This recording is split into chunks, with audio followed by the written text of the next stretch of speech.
juventud, ¿sí? Más que positivo, pensando en lo bien que nos puede ir en el día. Día con día siempre se avanza un poquito. Cada día es un logro, cada día es un regalo. Muy bien, creo que hoy día tenemos una ponencia espectacular. Así lo esperamos todos. Ángela, Camila, Dominique, Eric, Juan Guillermo, Carlos Daniel, Fernanda, Sebastián, Kevin Antonio, Joel Kevin y Álvaro Daniel. Y me falta alguien, ¿ah? Me falta alguien. A ver, 3 por 1, 2, 3, 4, 5, 15. Me faltan ahí unos jóvenes. Ya llegarán. Muy bien. Así es, Carlos Daniel. Herboso, ya ves, me falta herboso. Eso es conocer al alumno. Por eso es que paso lista, porque me permite conocer al alumno. Herboso, Ian Herboso. Muy bien, buen muchacho. Muy bien, por favor, adelante. ¿Quiénes se exponen hoy? A ver, juventud. Pueden encender la cámara si gustan también, si se pueden, Profesor, claro. disculpe, mi grupo, nuestro grupo expone el día de hoy. Deme unos segundos para proyectar pantalla. Adelante, Fer, me va a ser un gusto conocerlos, ¿ah? Me va a ser un gusto conocerlos a vuestro grupo. Vuestro grupo son, mientras van ahí instalando, Fernanda, ¿quién más? Alexis, Manayay y quien habla, yo. Y quién habla, Nicole Sofía. Muy bien, juventud. Vamos, también hay historiadoras, mujeres fabulosas, ¿no? Eh, sí, pero, no, pero nada, ¿no? Pues, se me viene a la mente colegas, ¿no? Que también son muy buenas historiadoras. Marisa es menor que yo, miento. Lo que pasa es que yo entré a la universidad casi a los 15 cumpliendo. Yo soy casi contemporáneo con ella, ¿eh? Ella es menor por mí porque por pocos años. Pero es también, wow, muy buena historiadora. Muy bien, Disculpe, juventud, ¿se dime. proyecta la pantalla? ¿Se puede visualizar? Se, se visualiza excelente. Muchas Muy gracias. bien. Pueden empezar. Si gustan encender la cámara, si se puede, ¿no? Si no se puede, nada, nada. Adelante.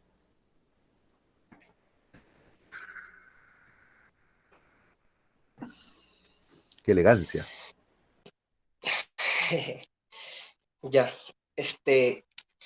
antes cuando yo estaba en la academia, el profesor nos contaba apasionadamente cómo había nacido Roma, ¿no? Le apasionaba tanto el tema que nos hablaba maravillas sobre Roma.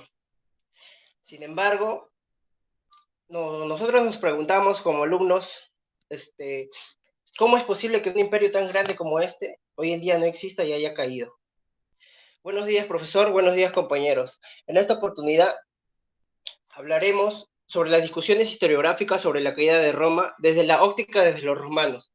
Los ponentes el día de hoy son Rosa Fernanda Fernández Guayas, Nicole Sofía Moreno Gómez y quien les habla, Ronald Alexis Manayay Moreno. Siguiente diapositiva, por favor. El contenido. El contenido para esta ponencia es la crisis del siglo III, cristianismo, invasiones bárbaras, la ineficiencia militar y la decadencia económica y las conclusiones. Pasemos a la otra diapositiva.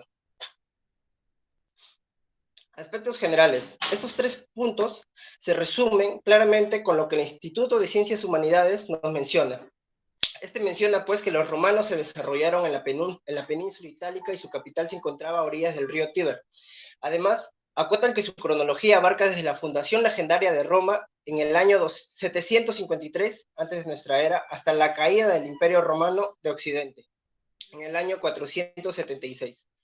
Por otro lado, en cuanto a la economía, alude que los romanos en sus inicios fueron agricultores y ganaderos, puestos que aún no habían desarrollado la actividad comercial y artesanal. Ante la asimilación de los avances culturales de los pueblos vecinos invasores, lograron desarrollar recién el comercio y la producción artesanal, lo cual los habría llevado a tener enfrentamientos. Para finalizar, en cuanto a su desarrollo histórico, menciona, y todos lo sabemos, que se subdivide en 3 fases: la monarquía, la república y el imperio. Pasemos a la siguiente diapositiva, por favor. La crisis del siglo III. Hay que dar un precedente de la crisis. Cuando a finales del siglo XVIII el historiador británico Edward Gibbon buscaba las causas de la todavía misteriosa decadencia y caída del Imperio Romano, remontó el origen a la caída del imperio hasta la crisis del gobierno de Marco Aurelio, y propuso el cristianismo como fenómeno responsable de la ininterrumpida decadencia de la sociedad romana. Aunque parezca extraño, la tesis de Gibo suele ser citada muchas veces por los historiadores y sigue siendo válida en gran medida.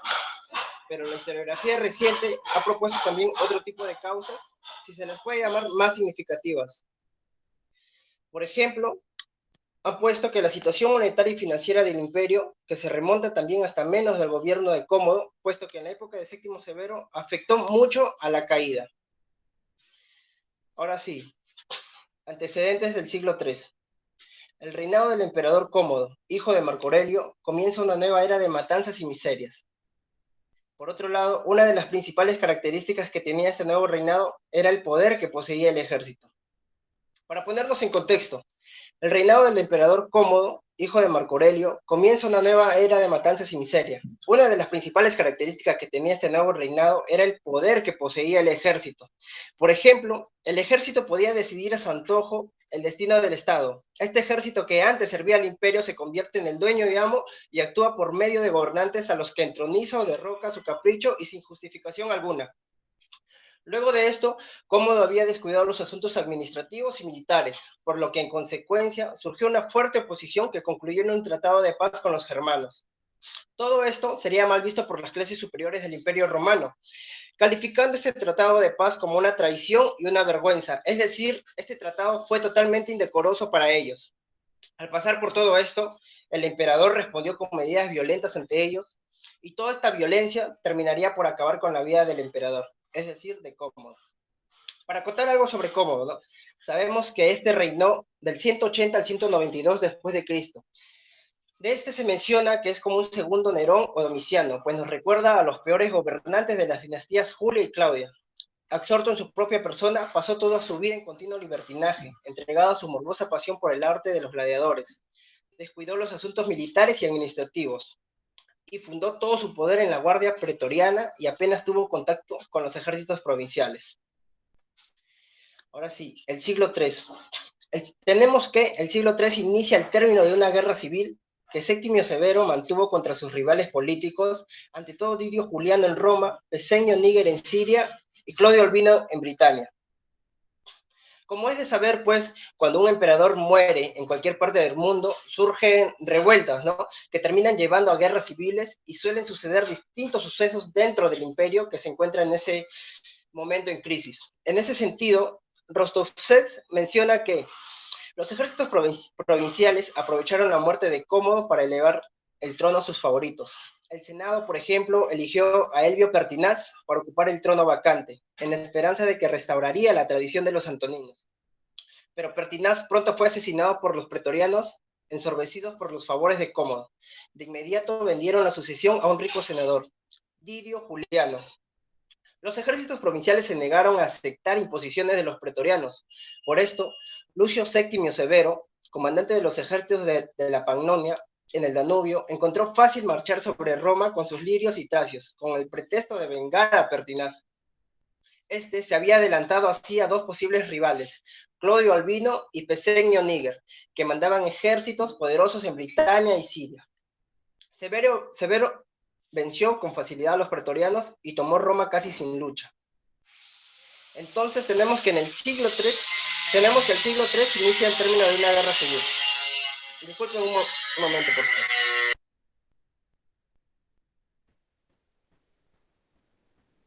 No te preocupes, ¿ah? No te preocupes. Dale nomás, no te preocupes. Esas cosas pasan. Adelante, continúa, por favor. Ya. Siguiente diapositiva, por favor. Bien, si Séptimo Severo no abrigaba la intención de restablecer las tradiciones de la época de Augusto, oficialmente se dijo hijo de Marco Aurelio y hermano de Cómodo, un antonino y sucesor de una línea de antoninos, pero su política era realmente, completamente diferente a la de aquellos, ¿no?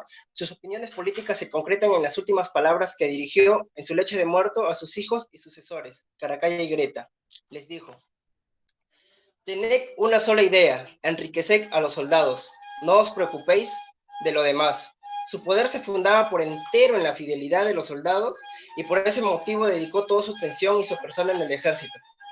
Desconfiaba totalmente de la aristocracia romana y la mantuvo distante mediante su guardia semibárbara y la legión parta que reclutó y apostó en Albano cerca de Roma. Los efectos de su política fueron visibles durante su reinado y todavía más después de su muerte. Incluso en sus manos, el ejército no era, en modo alguno, instrumento obediente. Los soldados iban perdiendo cada vez más el gusto por la guerra y tenían poco interés en su profesión. De modo que, a pesar de su propia capacidad militar, Severo fue incapaz de infligir derrotas decisivas a los partos o de completar el sometimiento de Britania. Entonces, tenemos que tal situación interna no era precisa la más adecuada para que el Estado alcanzara victorias sobre enemigos extranjeros, ¿no? Ahora sí, la frontera romana. Las fronteras romanas, durante todo este tiempo de crisis, las fronteras romanas, durante todo este tiempo de crisis, nos daremos cuenta que estaban en su mayoría defendidas. Estaban mal defendidas, puesto que los puntos que tenían se habían perdido totalmente, ¿no? O sea, no estaban cuidadas. Tenemos que tener en cuenta, por eso, cuánto es la importancia de que las zonas fronterizas de cada estado, imperio, cultura o reinado, en tiempos de guerra, se mantengan cuidadas, ¿no? Entonces, si nos adentramos a curiosar sobre cómo estaban las fronteras romanas durante todo este tiempo de crisis, nos daremos cuenta que estaban en su mayoría mal defendidas, pues la frontera fue invadida en casi todos sus puntos. Se había formado una gran alianza entre las tribus germanas para apoderarse de las provincias romanas de Europa. Por otros lados, los sajones saqueaban las costas de Britania y de Galia. Galia estaba amenazada por los francos en el centro y por los alemanes en el sur. Los marcomanos alarmaban a las provincias del Danubio. Un poderoso reino de godos y sarmatas que había surgido en el sur de Rusia avanzaba hacia el curso inferior del Danubio. Entonces podemos darnos cuenta que casi todas las fronteras del Imperio Romano estaban totalmente en crisis y totalmente descuidadas durante el siglo III. Además, se puede decir que cuanto más se agravaba la situación del imperio, más pujante era todavía la presión de los bárbaros en las fronteras. Roma contra los persas. Otro punto importante respecto a este siglo es la presión que estaban metiendo los persas al imperio romano. La dinastía sasánida se estaba transformando en un terrible adversario para Roma. Así pues, durante el reinado de Valeriano y de su hijo Galieno, entre el 253 y el 268, el imperio llegó a su nivel más bajo. Valeriano fue derrotado y hecho prisionero por los persas. En tiempos de Galieno, el instinto de conservación condujo la provincia de Galia y la rica ciudad comercial de Palmira en Siria a tomar en sus propias manos la misión de defender y organizar sus territorios como reinos independientes. Por todo lo mencionado, hay quienes dicen que la causa de la terrible crisis por la que atravesaba el imperio debe buscarse, en parte, en condiciones que surgieron en la segunda mitad y a finales del siglo II. Esto es, por ejemplo, lo que sucedía en tiempos de Cómodo, ¿no? Que ya lo he contado. Siguiente diapositiva, por favor. Lo que sucedía con el ejército y la prosperidad económica. En esta época ocurrían cambios dentro del ejército. Desde el reinado de Augusto, el ejército se componía de nativos de Italia y ciudadanos romanos residentes en las provincias. Es más, los sujetos de las provincias que no poseían la ciudadanía romana tenían cada vez menos dificultad para entrar al ejército. Por otro lado, la población urbana esquivaba el servicio militar. De aquí que el ejército se estuviera llenando de trabajadores agrícolas de las provincias. Cabe acotar que al pasar del tiempo la profesión de soldado llegó a ser hereditaria. En otras líneas, cabe mencionar que en estos tiempos el sistema tributario no era tan malo, pero los gastos del Estado aumentaban. Por ejemplo, la paga de los soldados se aumentó y el número de funcionarios aumentaba también. El Estado no tuvo otra solución que elevar los impuestos.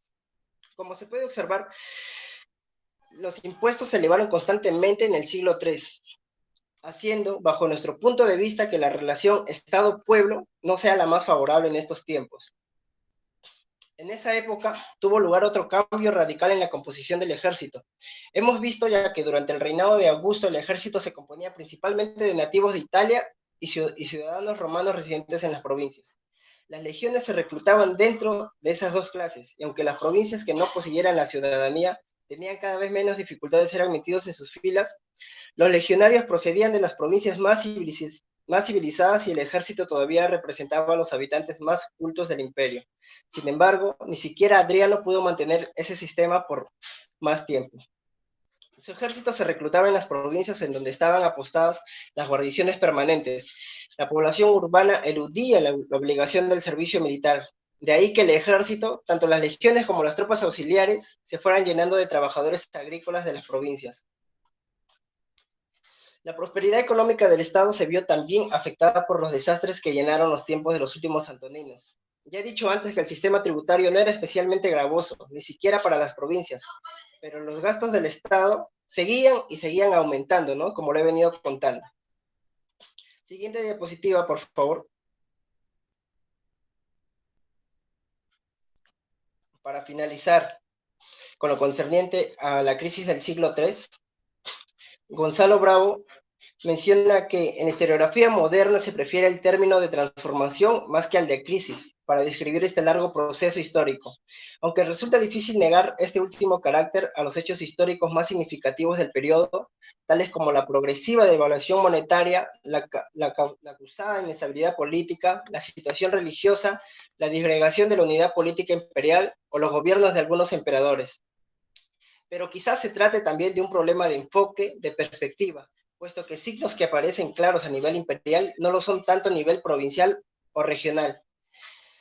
Crisis o transformación, resulta difícil, sin embargo, asumir la continuidad de un sistema que por primera vez en 3 siglos perdió la unidad política durante más de un decenio y en consecuencia perdió toda su integridad territorial, su unidad monetaria, administrativa y probablemente también la legislativa y fiscal, ¿no? De esta manera, creemos que el decaimiento del Imperio Romano fue por una innegable descomposición progresiva. A continuación, le cederé el paso a mi compañera Sofía. Muchas gracias. Gracias, Ronald. Siguiente diapositiva. Bien, el cristianismo. Bien sabemos que Roma se caracterizaba por tener, como hoy en día lo llamamos, una religión pagana de diferentes tipos de dioses, ¿verdad? De diferentes jerarquías. Pero llegó el cristianismo de manera paciente y progresiva a instaurarse. Bien, sabemos que esta religión fue una de las más perseguidas de la antigüedad. Los cristianos eran expulsados, asesinados, perseguidos y rechazados rotundamente justamente por esta religión pagana e idólatra que gobernaba los ideales del mundo romano. Bien, pero la instauración del cristianismo en Roma significó un antes y un después para el Imperio Romano. Bien, la iglesia, tras largas luchas y enfrentamientos también, logró establecerse como religión oficial del imperio. Ahora vamos a ver si esta oficialización fue adecuada, fue acertada para Roma o si fue también un aspecto que lo llevó a su ruina. Bien, siguiente por favor. Edward Gibbon. Edward Gibbon es uno de los historiadores más reconocidos para nosotros hasta la fecha respecto a la caída del Imperio Romano.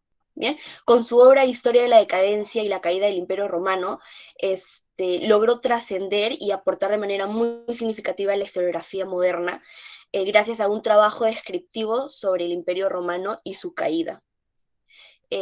Para ser más específicos, Edward Gibbon abarcó las crisis, las invasiones y los grandes cambios que llevan a Roma a su destrucción. Bien, él nos propone, entre diferentes factores para la destrucción de Roma, el cristianismo y su asentamiento en el Imperio Romano como religión oficial. Bien, debido a la gran expansión y aceptación del crecimiento institucional e intervencionismo sociopolítico de la Iglesia monoteísta que logró alcanzar. El autor nos reconoce que la Iglesia tuvo un largo y dificultoso camino para poder instaurarse como institución romana, como una de las más importantes instituciones romanas. Bien, él mismo nos expresa a través de su libro que esta oleada del cristianismo fue creciendo con suave pero acelerado movimiento.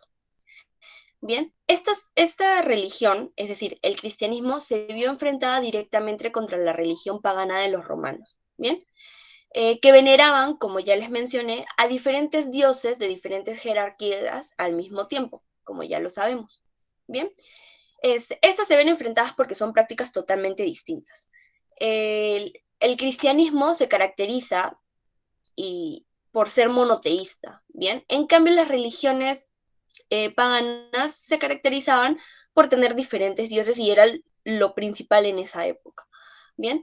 Y debido a estas grandes diferencias, estas religiones se ven enfrentadas en constantes luchas por las que cada una pretendía imperar a su modo, ¿bien? A través de evangelizaciones y propagación de la llamada verdad divina, que era del cristianismo, entre comillas, y la otra de mantener la posición oficial y privilegiada que ya tenía, que es la del paganismo romano, que lo vamos a llamar así desde la perspectiva cristiana.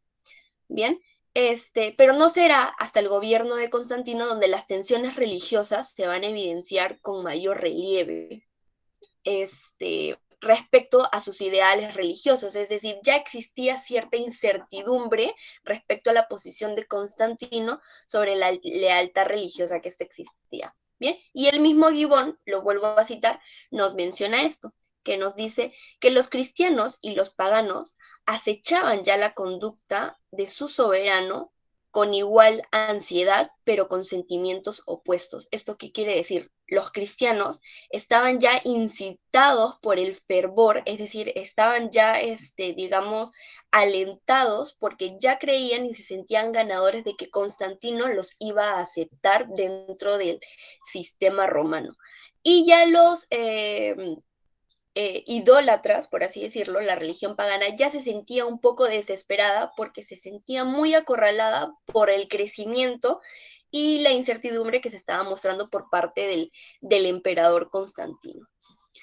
Bien, pasamos a la siguiente, por favor.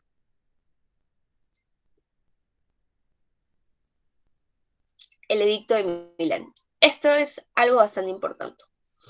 A través del edicto de Milán, en el año 313, se proclama la libertad de cultos, revocando de manera inmediata los edictos antes proclamados para la intención de perseguir a muerte a los cristianos. Esto es un hito bastante importante para el cristianismo, porque sin esto el cristianismo no hubiese podido avanzar ni alcanzar el auge que hasta el momento tiene. Es decir, si Constantino no hubiese proclamado la libertad de cultos en Roma, el cristianismo muy probablemente no hubiese avanzado de la manera en que lo hizo, o no a este paso acelerado. Bien, y la Iglesia logra uno de sus primeros cometidos, que es la libertad de su evangelización. Porque si ya teniendo la prohibición de evangelización y teniendo las persecuciones a muerte, lograron evangelizar a gran parte de la población, imagínense con la libertad de cultos, creció exponencialmente. Ya avalado por el emperador y prestando seguridad necesaria para la tranquilidad de los feligreses, el cristianismo creció de manera impensable. Fue un crecimiento increíble en feligreses que era desproporcional incluso a la cantidad de ciudadanos romanos. En el comienzo de la instauración de un sector que abarca un espacio social, político y económico, y según Gibbon, que sería una de las causas que podrían impedirlo al Imperio Romano. ¿Bien?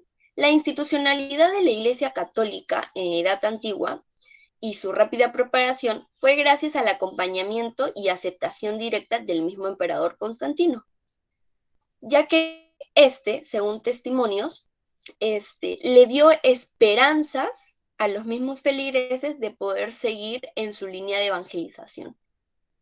Bien, la Iglesia, con la abolición de la pena de muerte por crucifixión, esto es algo importante. Cuando Constantino da digamos, el edicto de Milán y la libertad de cultos, algo que también utiliza para poder, digamos, impulsar a los feligreses a seguir evangelizando, es darle tranquilidad a ellos. Algo bastante significativo para la Iglesia Católica es el simbolismo de la cruz. Para la Iglesia Católica el simbolismo de la cruz significa esperanza y vida, para el cristianismo, pero para Roma, para los romanos, para la comunidad romana, la cruz significaba muerte, debido a las penas de muerte de crucifixión de la época. Y algo importante que también hace Roma es abolir esta pena de muerte por crucifixión. Es decir, ya no hay pena de muerte por crucifixión, entonces el simbolismo del cristianismo a través de la cruz para su evangelización fue bastante importante y eso les dio mayor empuje para seguir su crecimiento. En poco tiempo logró consolidarse y organizarse a tal punto que la aceptación por parte del imperio ya estaba constituida por más de 1800 obispos en toda Roma. 1800 obispos que estaban distribuidos entre las provincias griegas y las provincias latinas. Bien, el mismo Gibbon lo dice, lo cito: las sillas episcopales abundaban por las orillas del Nilo, la costa de África, Asia proconsular y las provincias meridionales de Italia. Es decir, el cristianismo había avanzado por todo el imperio y no había manera de sacarlo. Ahora, ¿esto es positivo o negativo para Roma? Vamos a ver. Es increíble cómo se propagó de manera rápida y efectiva el evangelio cristiano a cada rincón del imperio. ¿Fue un cambio repentino? Sí, pero no hubiese sido posible sin la avalación del emperador. Es una pieza clave para la institución del cristianismo dentro del Imperio Romano.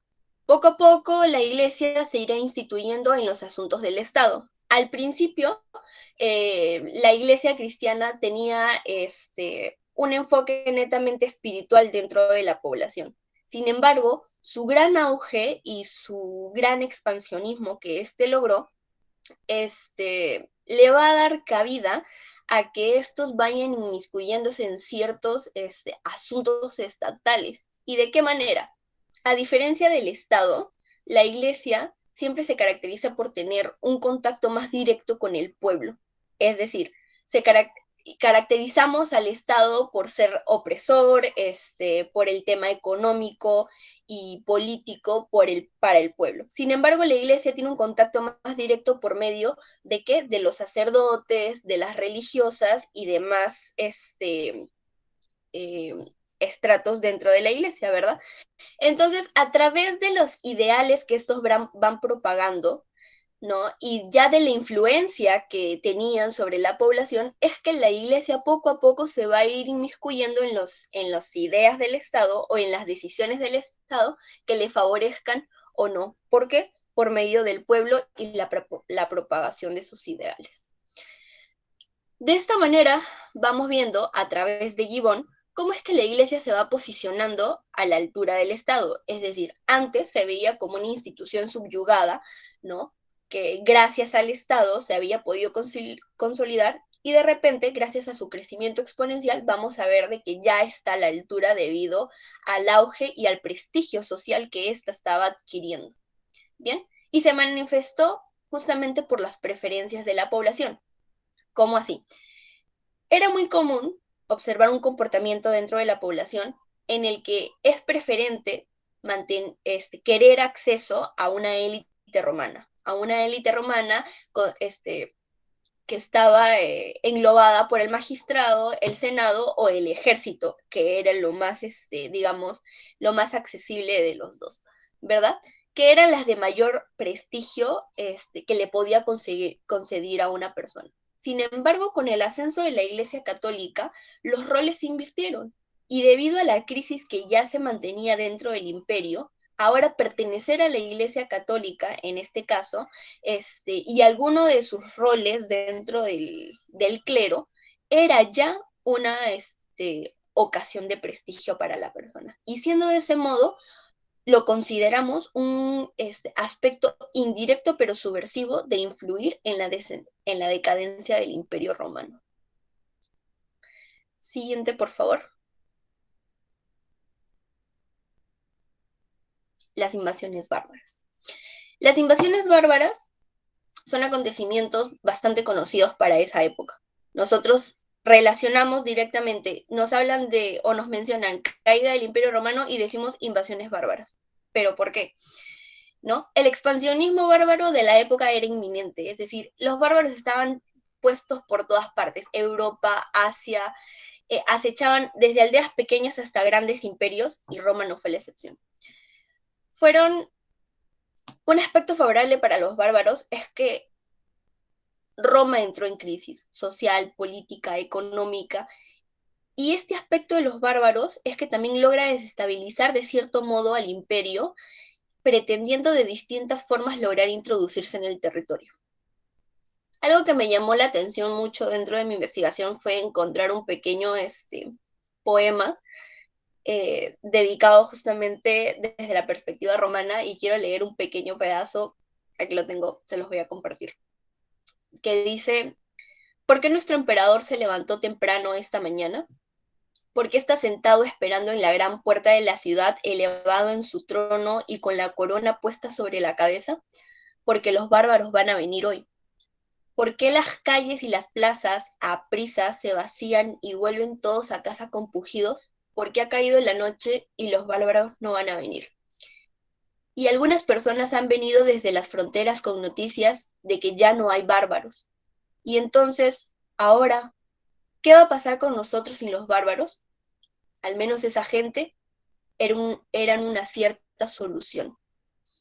Este es un poema de Constantino Cavafis, y lo cito del texto de Eduardo Pitillas, que es un historiador contemporáneo al que voy a utilizar para esta parte, pero que en cierto modo me da mucho a entender de que en el punto más bajo de la crisis del imperio, cuando ya Roma estaba a punto de caer, ya la población, en la desesperación que siente, encuentra en los bárbaros una cierta solución.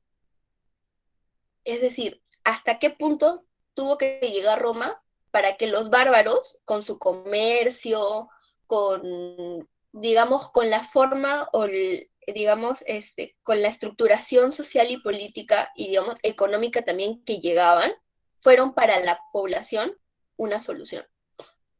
Ahora, algo que quiero aclarar antes de seguir es que no veamos a los bárbaros como personas que estaban solo en constante riña, sino recordemos que para Roma los bárbaros eran cualquier persona extranjera dentro de esa que no perteneciera a su círculo o dentro del imperio. Entonces, recordemos que puede ser un extranjero comerciante que llegaba a Roma y que para ellos era una solución en el momento de crisis, porque llegaba con comercio y algo que la población necesitara. Bien. Siguiente, por favor.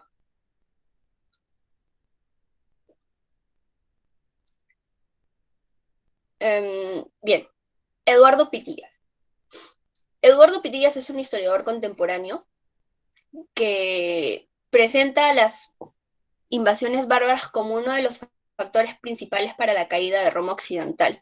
Bien, él hace un trabajo como un recuento historiográfico de diferentes autores, también como Gibbon y Bari, que alegan, al igual que él, que fueron justamente esta serie de invasiones y guerras sostenidas de los bárbaros contra los romanos que pusieron en jaque el sistema de uno de los más grandes imperios como lo fue Roma en su momento. La infiltración bárbara tuvo diferentes formas, es decir, no solo fue de la manera en que la conocemos, por las guerras fronterizas por las que querían entrar de manera violenta al sistema romano, no siempre fue así. Bien, una de las invasiones que menos conocemos, o que menos, al menos yo conocía, fueron las infiltraciones por medio del ejército. ¿Y esto cómo fue? Para la época, como ya lo mencionó mi compañero Ronald, existía ya la crisis económica por la que hasta cierto punto ya no se podía mantener al ejército romano. Es decir, era tal la crisis que ya no se podía mantener al ejército romano con la paga adecuada para los guerreros como tal, como se les debería pagar. Entonces, ¿a qué recurren? A una reforma, a las reformas del ejército. ¿Cómo es esto? Toman a los prisioneros bárbaros o a los hijos de los bárbaros que ya vivían dentro de Roma y los ponen dentro del ejército. Ahora, yo me pregunto, ¿esto fue adecuado o no adecuado? Bien, si ponemos a pelear a un bárbaro contra su gente y contra sus costumbres, yo no sé qué tan adecuado sea para el ejército romano incentivar a la guerra a alguien contra los suyos, ¿verdad? Entonces, esta medida, entre comillas, fue adecuada para Roma en el contexto de que podían pagar menos o a los mismos prisioneros no les pagaban. Bien, entonces digamos que ellos sintieron que era un tipo de solución, sin excluir a los guerreros romanos que todavía seguían perteneciendo al ejército. Bien, pero esa fue una de las formas, las infiltraciones por medio del ejército y de la misma población. Incluso podemos decir que a través de la religión, porque recordemos que la Iglesia Católica iba evangelizando y también iba evangelizando a bárbaros, ya cuando evangelizaba a los bárbaros y los hacía pertenecer dentro de su círculo como feligreses, esta los defendía al punto de que le decía a Roma, no puedes expulsarlos porque son cristianos, y tú has dicho que no persigues a los cristianos, no puedes expulsarlos. Ya el prestigio de Roma era tal que gracias a la iglesia también los bárbaros podían mantenerse dentro del imperio romano. Bien. Y otro de los modos de invasiones fue también las invasiones por fronteras, es decir, las guerras fronterizas, que son las más conocidas, en las que los bárbaros se enfrentan de manera bélica con los romanos para poder ingresar al imperio. Bien, al principio vamos a evidenciar que Roma muestra una defensa fronteriza bastante adecuada, sin embargo, debido a la crisis que enfrentaba tan aguda, la crisis social, la crisis política también por el tema de las usurpaciones del poder y a todo lo que se venía enfrentando, Roma cedió y se vio que llegó digamos, a su fin. Pero este es uno de los factores. A continuación también le doy el paso a mi compañera Fernanda para que pueda seguir hablándonos sobre Roma.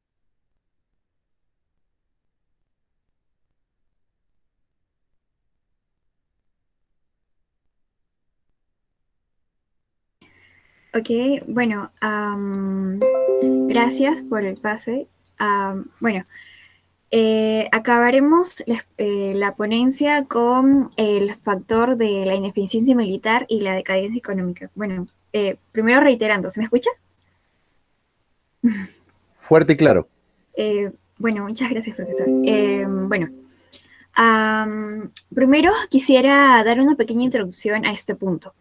Vemos que hemos hecho una trascendencia en base a los antecedentes y las dos principales causas, se puede decir, de la caída del Imperio Romano. Lo que es el factor ideológico, que es el factor cristiano, y bueno, también está el factor de la ineficiencia militar. Pero se preguntarán, ¿qué relación tendría la ineficiencia militar con la decadencia económica? Bueno, el autor en que me basé, Ward Perkins, que es un arqueólogo historiador ya del siglo XX, que con nuevas herramientas metodológicas y con nuevas pruebas arqueológicas, tuvo una importante trascendencia en tomar en cuenta el factor económico y el factor social, que también influyó de una manera directa, se puede decir, a lo que es la ineficiencia militar. Eso es como una pequeña aclaración. Bueno, especificando a qué se refiere el factor económico. Bueno, nosotros cuando pensamos en el poderío militar de Roma, la legión, ya que, bueno, cuando se nos viene a la mente Roma, pensamos en la legión, ¿no? En el poderío militar, en su símbolo bélico. Pero se preguntarán, ¿qué relación tendría con la economía? Vemos que en la sociedad actual no está, bueno, se puede decir que una pues influye a la otra, pero no no directamente, pero en la sociedad antigua, bueno, Roma era considerada en ese tiempo un estado moderno. Pero en ese tiempo, tanto el poderío militar como el factor económico dependían una de la otra. Bueno, específicamente el poderío militar dependía del factor económico. ¿A qué me refiero? El factor económico de Roma, en un estado moderno, como se decía, estaba estructurado. Bueno, se puede decir que el pilar de Roma era la legión, el ejército romano, el poderío. Y bueno, lo que era la base es el factor económico, ¿no? Que es a base del sistema tributario. Bueno, vemos que si el sistema económico o el factor económico cae la base, el pilar, que es el Estado militar, también cae, ¿no? Bueno, entonces con esta pequeña alegoría vemos de que el poderío militar dependía del apoyo de sus contribuyentes, ¿no? Lo que es el factor económico, a base de impuestos. Mayormente es a base de impuestos, a impuestos monetarios. Bueno, con esta pequeña aclaración, vemos de que, bueno, tenían una relación de dependencia, ¿no? Aquí con esa pequeña cita que el autor nos muestra, que, bueno, ya por el siglo IV, 6.000 soldados, todos los cuales recibieron un sueldo, un equipo y víveres. Esto, bueno, eso quiere decir de que con el sistema de tributos a nivel monetario, estos equipaban a la legión con víveres, con armamentos. Depende de la cantidad económica de los contribuyentes, dependía el poderío militar en base a equipamientos, a víveres, etc. Pero tenían una relación directa. Después, la calidad de instrucción militar y el equipo era posible otorgarles venía determinado por la suma de dinero disponible. Eso lo confirma, lo que acabo de mencionar. Como un Estado moderno, los impuestos que pagaban decenas de millones de individuos civiles financiaban un cuerpo defensivo de élite, compuesto por combatientes de dedicación exclusiva. Bueno, el poderío militar de Roma, es decir, la legión, estaba compuesto por, militares, pero de forma exclusiva, es decir, se dedicaban a la vida bélica, ¿no? A la vida militar. Es decir, una persona, un ciudadano romano, al pagar sus impuestos, recibía tanto como se puede decir, afirmar su derecho para estar en Roma y seguridad. Esos son se puede decir, dos factores importantes al momento que más adelante explicaré, ¿no? Después, el factor económico al momento también estuvo influenciado durante las crisis, ¿no? Que mi compañero mencionó anteriormente como antecedentes. Vemos que la caída de Roma comienza desde la crisis 3 del siglo 3, 4 y 5. En esos 3 siglos es fundamental para hablar sobre la ineficiencia militar y el factor económico. Antes, en los estudios historiográficos antes del siglo XX, se tenía en cuenta de que tanto la crisis del siglo III y el siglo IV influenció de una manera directa para que la población tributaria huya y, haya una ineficiencia, ¿no? Y eso provocó directamente de que el golpe al poderío militar. Pero a través de nuevos descubrimientos arqueológicos y, las metodologías que anteriormente mencioné, encontraron que necesariamente no fue tan influenciado por la crisis del siglo III y IV. Se puede decir, como vemos en pantalla, estas imágenes son de la curva de factor monetario, ¿no? Por ejemplo, en el Imperio Occidental vemos que por la crisis del siglo III y siglo IV está bajando, pero en el Imperio Oriental se mantiene. ¿Esto qué quiere decir? Que, el factor económico, es decir, la economía de Roma completamente no como que por la crisis del siglo III y el siglo IV no es como que decayó de golpe, sino que todavía todavía se mantuvo, ¿no? Entonces no se puede decir que la crisis del siglo III y el siglo IV golpeó directamente, ¿no? Sí, pero sí existió un golpe, pero se pudo amortiguar. Entonces se puede decir que en el siglo IV, ya a finales, el Imperio Romano en Occidente estaba golpeado, pero todavía podría darle la vuelta, ¿no? A lo que es el partido, la vuelta al partido, o bueno, otra vez surgir. Pero bueno, como vemos en esta cita, dice que es cierto que en Oriente, donde nosotros debemos centrarnos, porque es la caída del Imperio Romano de Occidente, el panorama es heterogéneo y menos uniforme que el Mediterráneo Oriental. Se refiere a estas curvas, ¿no? Del factor económico.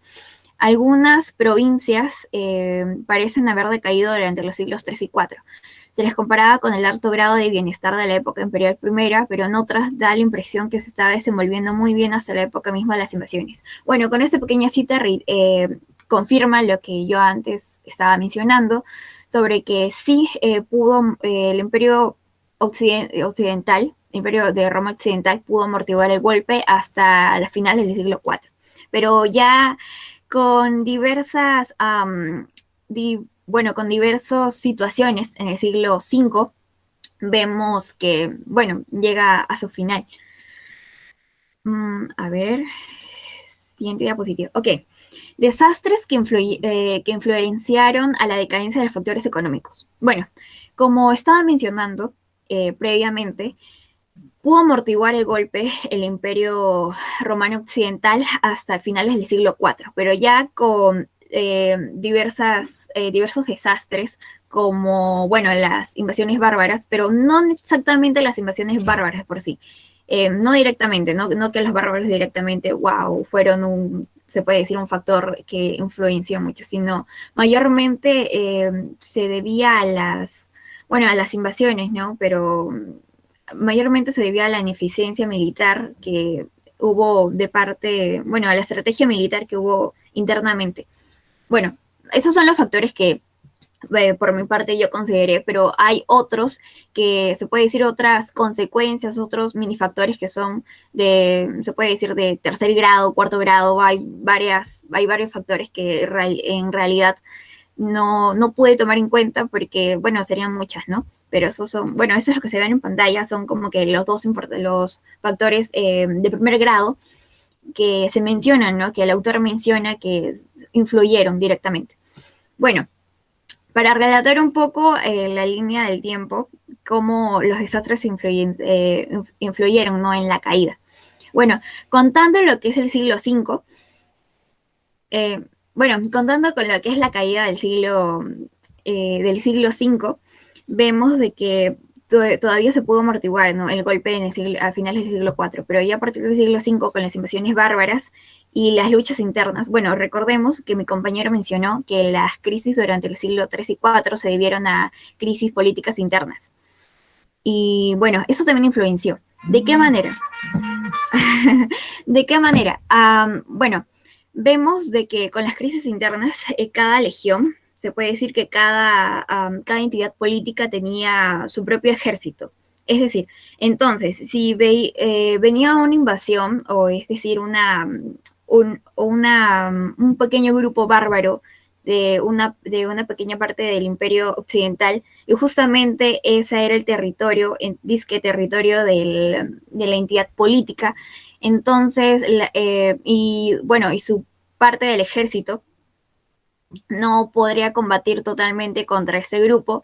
La otra entidad no apoyaba, es decir, como que prefería de que su partida o su contrincante fuera vencido, ¿no? Y no le importaba si, bueno, invasores o los bárbaros entraran al mismo imperio. Eso también fue un factor negativo para lo que es la decadencia, ¿no? Pero centrándonos en lo que es el factor, también lo que es el poderío militar. Bueno, con estos ejemplos que he mencionado, vemos que el ejército romano estaba desestructurado. Es decir, bueno, ya, como dependía del sistema tributario, vemos que con la crisis del siglo III y IV, donde las personas por las diversas invasiones, ya sea, había tres posibilidades que las personas podrían hacer. Una, huir a huir a otros, es decir, dejar su parcela de tierra y huir a otra parte por las invasiones. 2, no querer pagar los tributos, ya que, como mencioné, que cuando uno pagaba los tributos, también es como que exigías tu derecho a lo que es la protección. El tercero sería, bueno, si no huyes y no te niegas a pagar, entonces te unes con otras personas que tienen el mismo pensamiento que tú, que quieren rebelarse en contra en contra del Estado, ¿no? Es decir, pequeñas rebeliones internas. Esas eran las tres posibilidades que un ciudadano podría hacer, ¿no? Entonces, junto con esto, vemos que la situación del sistema del factor económico estaba desestabilizada, ¿no? Recordemos también que el Imperio Romano era un estado moderno.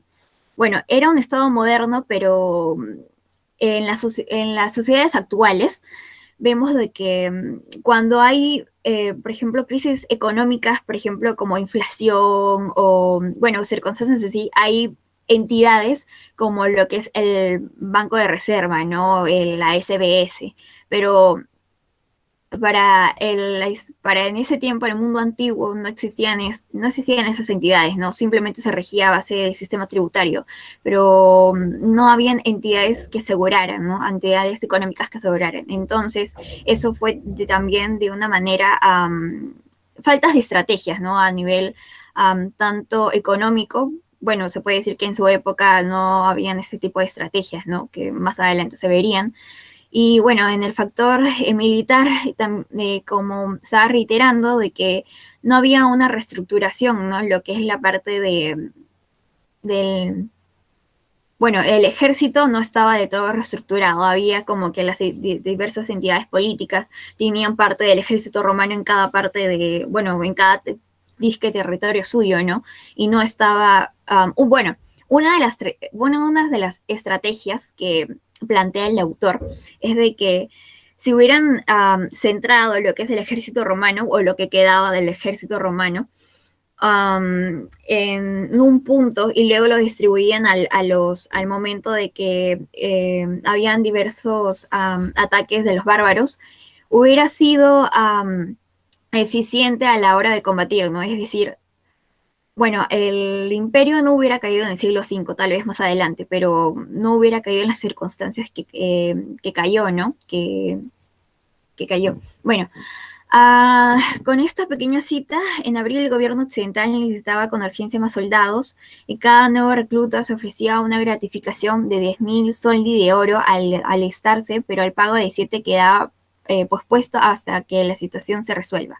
La situación de Occidente nunca se resolvió para bien y puede ser que los reclutas de 406 nunca recibiesen los 7 soldi que les debían. Bueno, con esta pequeña cita se puede ver la urgencia, ¿no? de parte del Estado moderno, bueno, del Estado, de parte del Estado de conseguir ya sea nuevos reclutas militares y también nuevas formas tributarias, ¿no?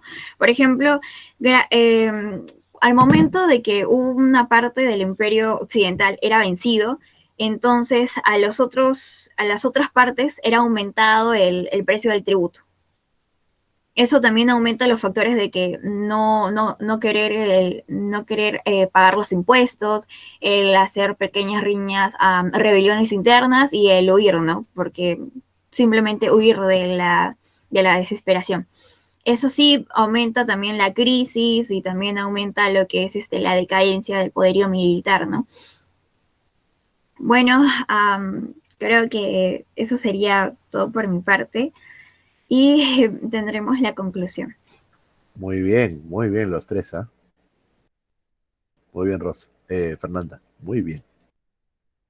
¿La conclusión quién le toca? ¿Ronald? ¿O Nicole? No, no se te escucha, Ronald. Voy yo, entonces, Vamos, ya para finalizar. adelante. Yo lo combino. Sí.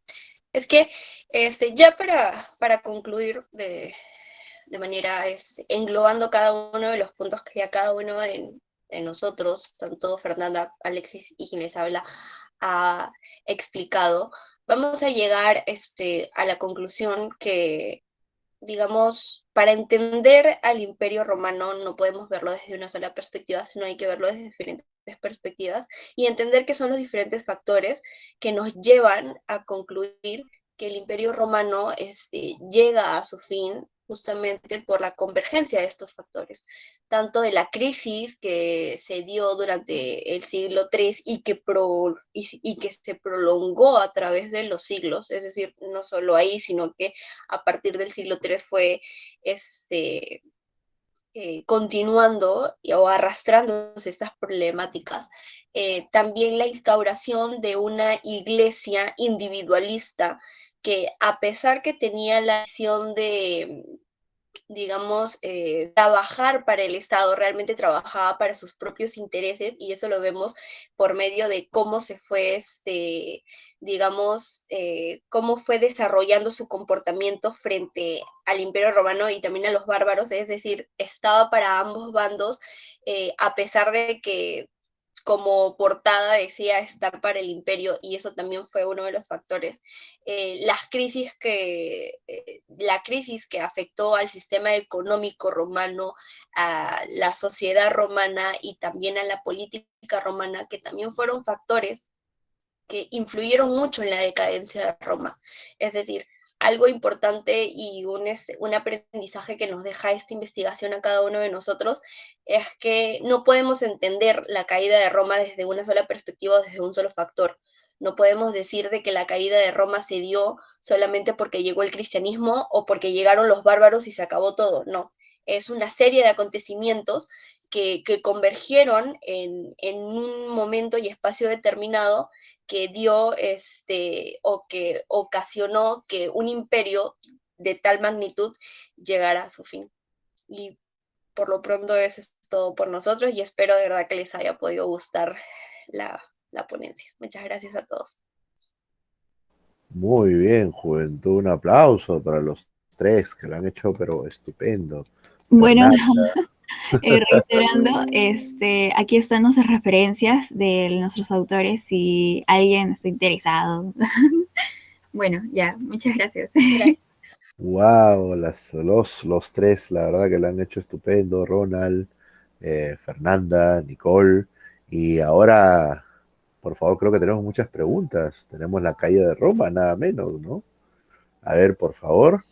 Ahí están las felicitaciones, muy bien, Álvaro, Juan Diego Cantoral, muy bien, muy bien, la verdad que ya le coloqué sus notas, tanto de exposición como de trabajo escrito, que está muy bueno, ¿sí? Me gustó también esa introducción de Cavafis. Cavafis no es un actor, no es un autor, perdón, que esté muy citado acá en Latinoamérica, pero es un autor de los grandes en Grecia, ¿no?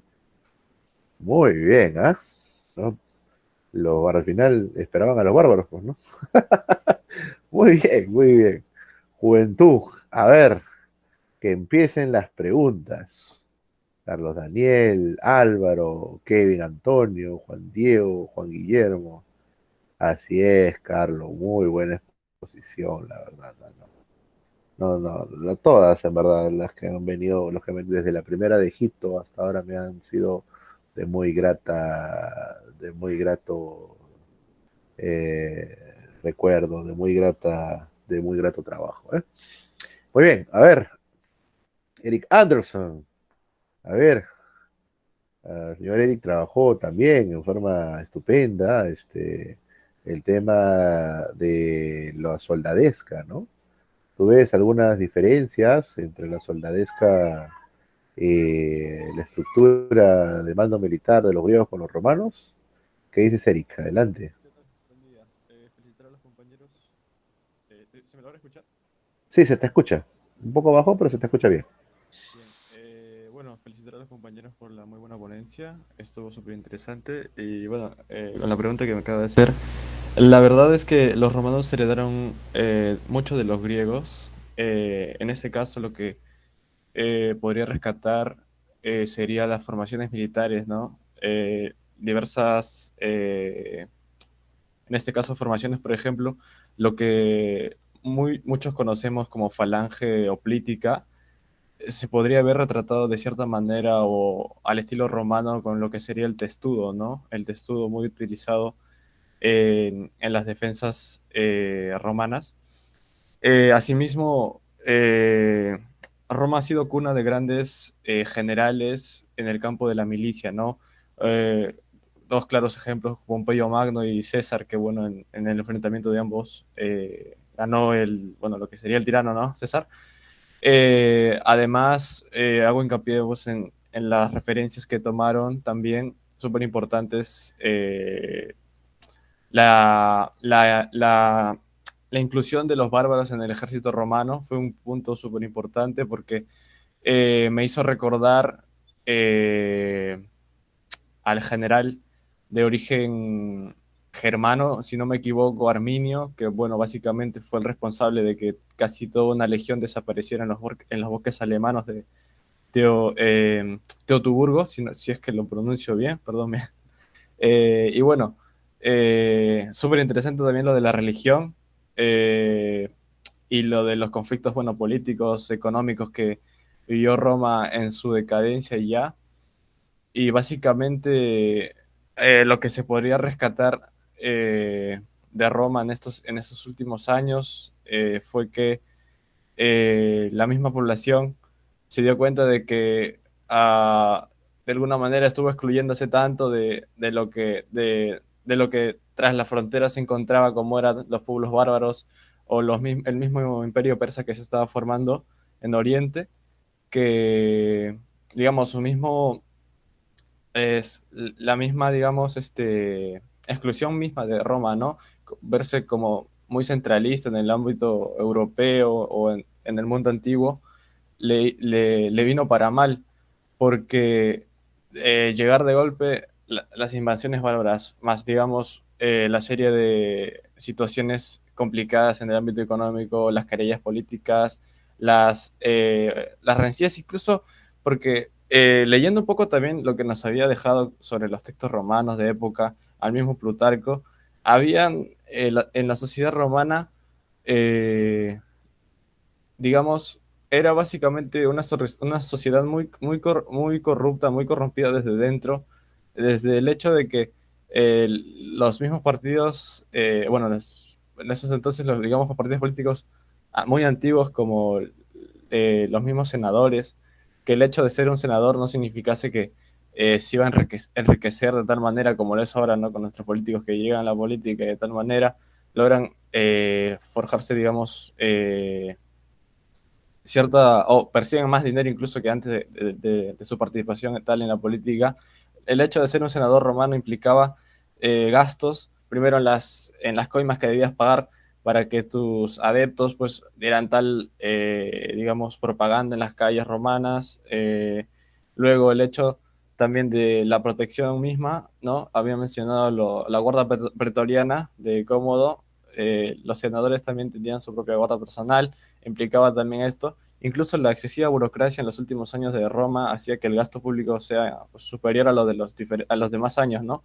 Esto también se evidencia, como mencionaron, en que no se pagara lo mismo al ejército, porque es muy diferente pagarle a un soldado profesional romano, legionario, que digamos a los esclavos o a los bárbaros que llegaban a las filas, ¿no? El hecho de que un bárbaro esté dentro de las filas romanas ya implicaba que el patriotismo de la gente, o digamos el ser identificado con cierta región, empezara a escasear, ¿no? Ya la gente, digamos, ya lo había mencionado, el hecho de ser un soldado ya era básicamente herencia, ¿no? Si su padre había sido soldado, el hijo necesariamente debía serlo, o en este caso era lo que se suponía que debía ser. Y bueno, básicamente eso, ¿no? Reitero mis felicitaciones al grupo y muy buena ponencia, compañeros. Está muteado, profesor. Tiene el micrófono. Muy bien, Eric, le he colocado con moral, ¿ah? Esa reflexión entre Roma como lo han expuesto los compañeros en forma soberbia, y eso es muy bueno.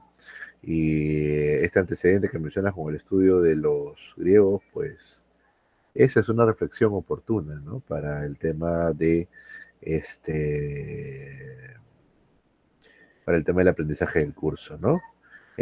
Bueno, en función a ello, digamos que la orientación de Eric, y acá va para el grupo, ¿cómo vieron el tema de los militares ustedes?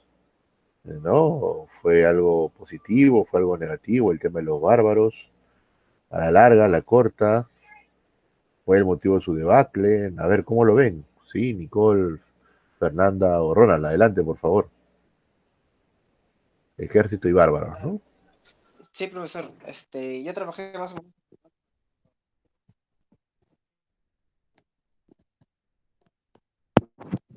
mala, ¿no? Ya que los soldados, como hemos dicho, en lugar de defender al Imperio Romano, se volvieron en dueños y amos, y ellos ponían a cualquier emperador a la gracia de ellos, ¿no? Y lo sacaban cuando querían. Y bueno, desde ese punto de vista, nosotros creemos que eso y tuvo que ver en gran parte con la crisis, ¿no? Que se remontaba ya desde finales del siglo II y que se agrandó más durante el siglo III, ¿no? Ya que hubo varias guerras civiles, incluso en el texto de Rostousek que trabajamos, nos dicen que tan solo en unos 30 años del Imperio Romano durante la crisis del siglo III, hubo aproximadamente como 30 emperadores, ¿no? Y todos estos fueron provenientes del ejército y que todos luchaban entre sí, ¿no? Ya, y ahí podemos ver, podemos dar la respuesta de que fue totalmente malo esto para el imperio, ¿no? Por parte del ejército.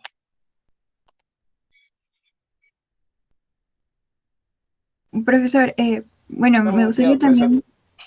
también, bueno, me gustaría también acotar lo que dijo mi compañero, que sí, en base a lo que es el poderío militar, como también mencioné en mi exposición, que bueno, lo malo es que al momento de que estas crisis durante los siglos 3, 4, 3, 4, 5, también se puede decir el siglo 5, de que no estuvo totalmente estructurada.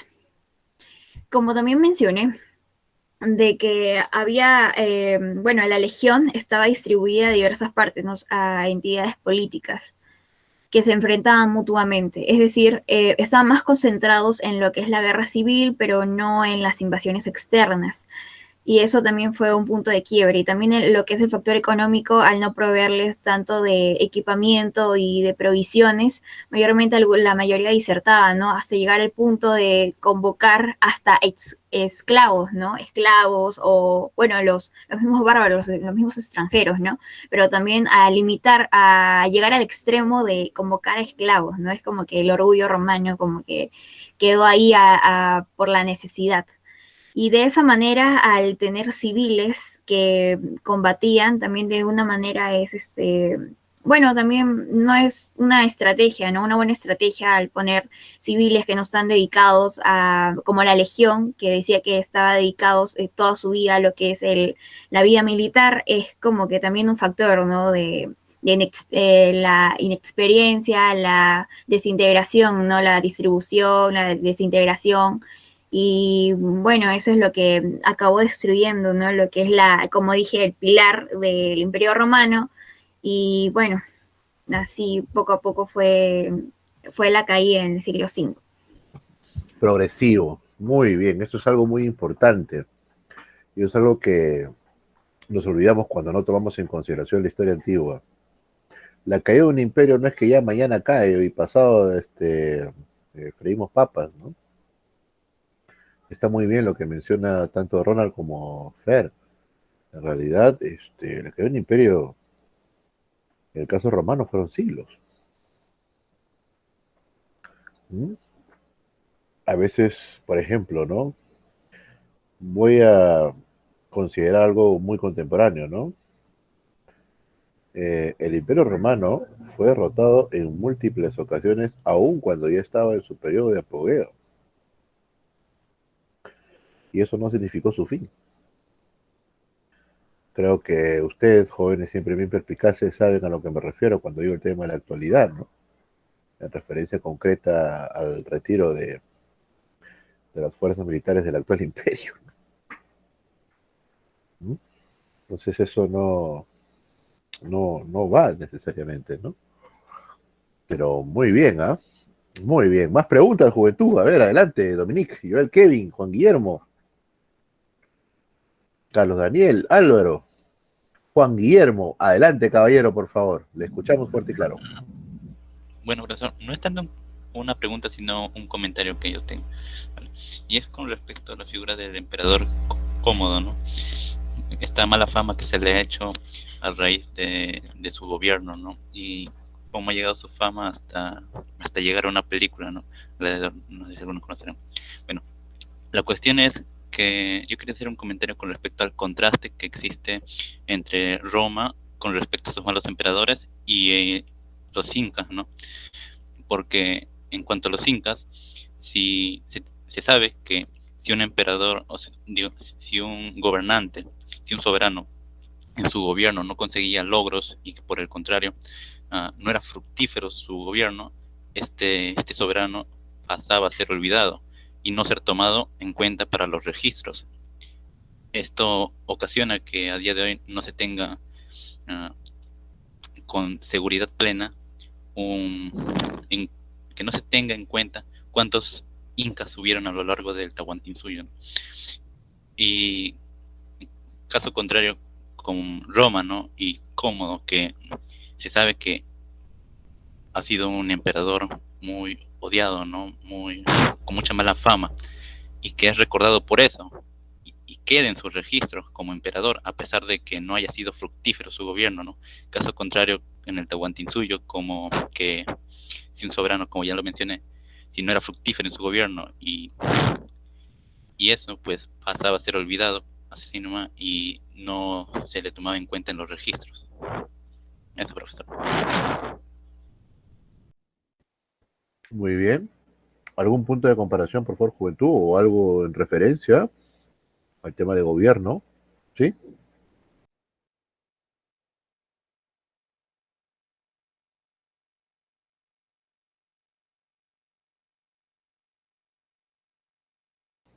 Bueno, sí, en tema de los gobernantes, pues es sin duda una relación siempre de punto comparativa, ¿no?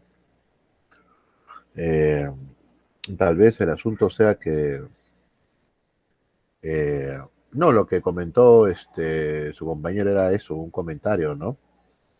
Digamos, cómo ven el sistema organizativo de poder dentro del imperio en su ya proceso de decadencia frente tal vez al gobernante inca, ¿no? Creo que por ahí entiendo la orientación.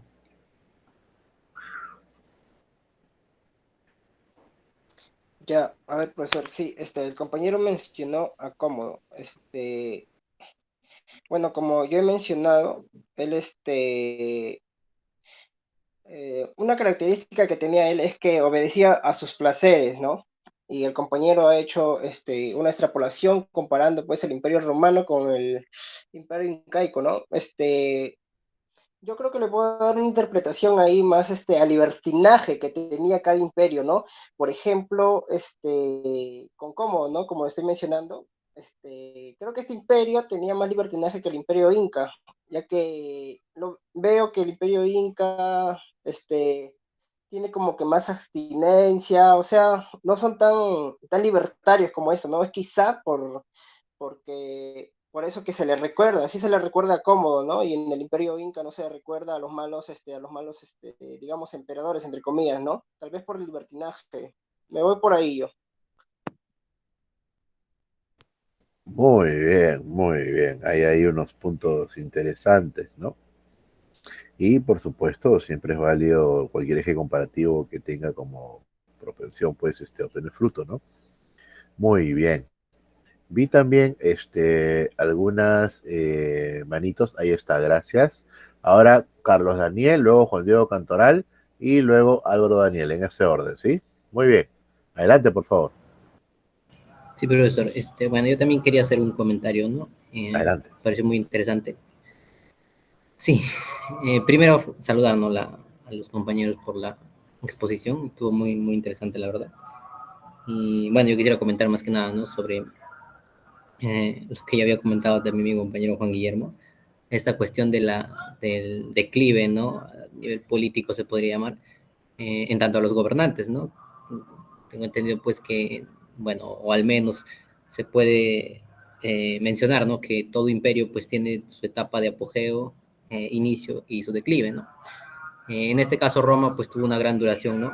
Y me parece curioso que no solamente pues haya existido eh, ¿cómo se le diría? Eh, un, un, un, factor político, ¿no? Sino también distintos factores que se, conjugaron pues hasta el declive romano, ¿no? Yo también estaba leyendo sobre la religión en Roma, ¿no? Y un poco sobre Constantino. En este caso, pues, tengo entendido que eh, el ascenso, pues, del cristianismo fue, como dice la compañera, ¿no? Fue un poco lento, tardío, ¿no? Le costó un poco al cristianismo, ya que se enfrentaba, pues, a a esta religión pagana, ¿no? Bueno, y también recuerdo que, pues, Constantino, si no me equivoco, al ascenso, ¿no? del cristianismo, para la tolerancia o cuando se estaba dando ya eh, la irremediable, pues, cantidad de fieles que tenía el cristianismo, se empezó a hacer una especie de purga, ¿no? De los paganos, ¿no? Cerrar sus templos y, bueno, ya no se permitían sus cultos, ¿no? Entonces eso también me pareció interesante, ¿no? La cuestión de la religión en ascenso, ¿no? Eh, por último, ¿no? Bueno, yo pienso que Roma tiene vigencia más que nada, no solamente como una cultura de gran apogeo, ¿no? Sino es casi como una especie de paradigma, ¿no? Viendo un poco a Lumbreras, mencionaba que cualquier cultura a nivel mundial, ¿no? Se mide bajo la regla de Roma, ¿no? Cualquier cultura antigua. Por ejemplo, él mencionaba, ¿no? En base a nuestra cultura incaica, por ejemplo, nosotros habíamos sido avanzados porque nuestra cultura era semejante a la romana, ¿no? Entonces, se puede ver la importancia, también viendo un poco el matiz, ¿no? De que no es una categoría, o bueno, no es una forma de medir, ¿no? Pero al margen de eso, se puede ver esa relevancia, ¿no? Esa importancia en Roma, ¿no? Sin desmerecer a las demás culturas, claro, ¿no? Eh, eh, por último, la incursión bárbara, yo creo que, bueno, no creo, ¿no? Tengo entendido que no fue un factor tan aislado, ¿no? Como dicen, pero me parece muy interesante, pues, nosotros cuando concebimos bárbaro, o solamente mencionar el término bárbaro, nos da una idea de, de pueblo incivilizado, ¿no? Pueblo sin cultura, un pueblo que viene y destruye todo, ¿no?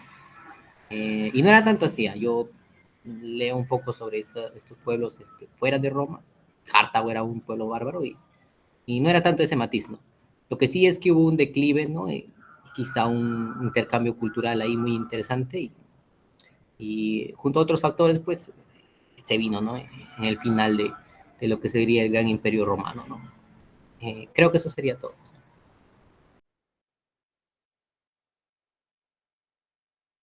Bien, a ver, ahí creo que amerita un comentario, ¿ah? A ver, jóvenes, ponentes. Sí, con respecto al desarrollo de la iglesia, del cristianismo en este caso, como mencionó, no es algo que lo tomemos de manera, digamos, individual. Para la caída de Roma, todos los factores que pudieron intervenir, fueron, digamos, pertinentes para su caída. Es decir, justo en ese momento, llegaron a coincidir en espacio y tiempo, y la suma de estos factores fue que Roma cae, ¿no?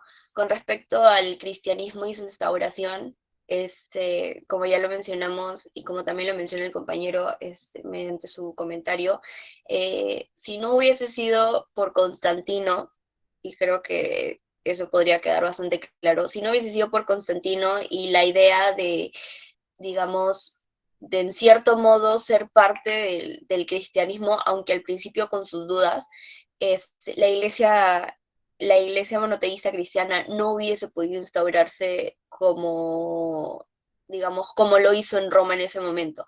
Y es más, es gracias a eso y al impulso que Constantino le da que hasta ahora sigue vigente.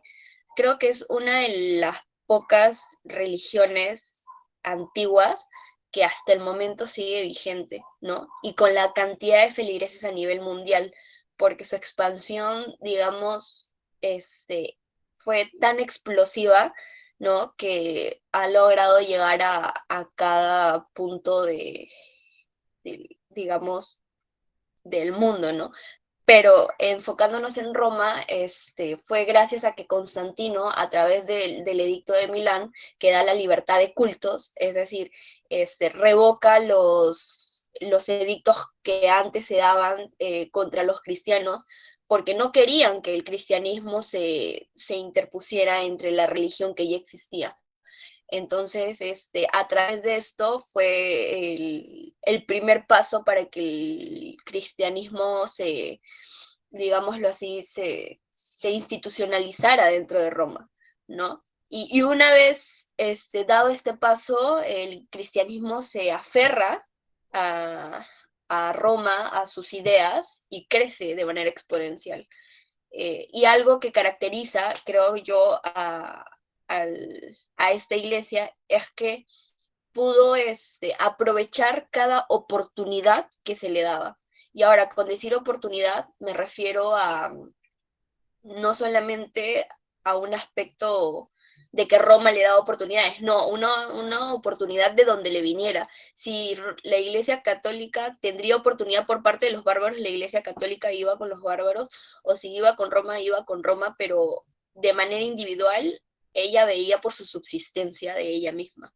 Y es por eso que también logra trascender al Imperio Romano, porque si hubiese sido una institución netamente romana que trabajara para el imperio al 100%, si hubiese ido con la caída de Roma, o se hubiese disuelto como varias instituciones romanas se disolvieron en su momento cuando Roma cae, y no fue así. Entonces creo que es algo que caracteriza al cristianismo, y es justamente por eso también que lo trabajamos como un factor, ¿verdad? Porque si la iglesia hubiese trabajado de la mano con el imperio, en favor del imperio y no solo de sí misma, quizás la situación pudiera haber sido diferente respecto a la iglesia, pero no fue así. Y con respecto a las invasiones bárbaras, de igual forma, ¿no? Como mencionó, tenemos esa idea, y concuerdo con el compañero, tenemos esa idea errada sobre los bárbaros, cuando mencionamos bárbaros y creemos en un pueblo incivilizado que viene y ataca a un gran imperio como Roma, ¿no? Es decir, esa parte occidentalizada en la que vemos Occidente como bueno y lo de afuera todo lo malo, ¿verdad? Pero también hay que saber concebir a que los pueblos bárbaros o extranjeros son pueblos y culturas que también buscan expansionismo como Roma en su momento, desde algo tan pequeño se convirtió en algo tan grande. Bien, entonces concebir a los bárbaros como un pueblo extranjero que buscaba expandir sus ideales y sus territorios, y llegaron a Roma y encontraron un ambiente, digamos, favorable para ellos mismos, ¿no? Y recordar también que esto de las invasiones fue un proceso lento. Fue un proceso bastante lento que se dio de poco a poco con las infiltraciones que también he mencionado, digamos, en el aspecto social, ¿no? Poco a poco los bárbaros iban quedando dentro de Roma, iban haciendo familia dentro de Roma, y estos bárbaros o hijos de bárbaros se iban inmiscuyendo en varios aspectos, incluyendo la iglesia y, como mencioné, también el ejército, que en cierto punto fue bastante favorable para el imperio, ¿no? Entonces, por eso es que conseguimos diferentes factores que, digamos, se encontraron en un mismo espacio y tiempo, terminaron por traer abajo un imperio que ya estaba decadente también, ¿no? Es decir, Roma no logró mantener el estándar, digamos, económico o la estabilidad económica y política que le hubiese sido favorable para enfrentar estas diferentes situaciones a las que se enfrentó. Muy bien, es decir, es de una potencia muy grande, sin duda, lo que ha expuesto el grupo y la reflexión que trae consigo, ¿no? Este fenómeno del cristianismo, ¿no?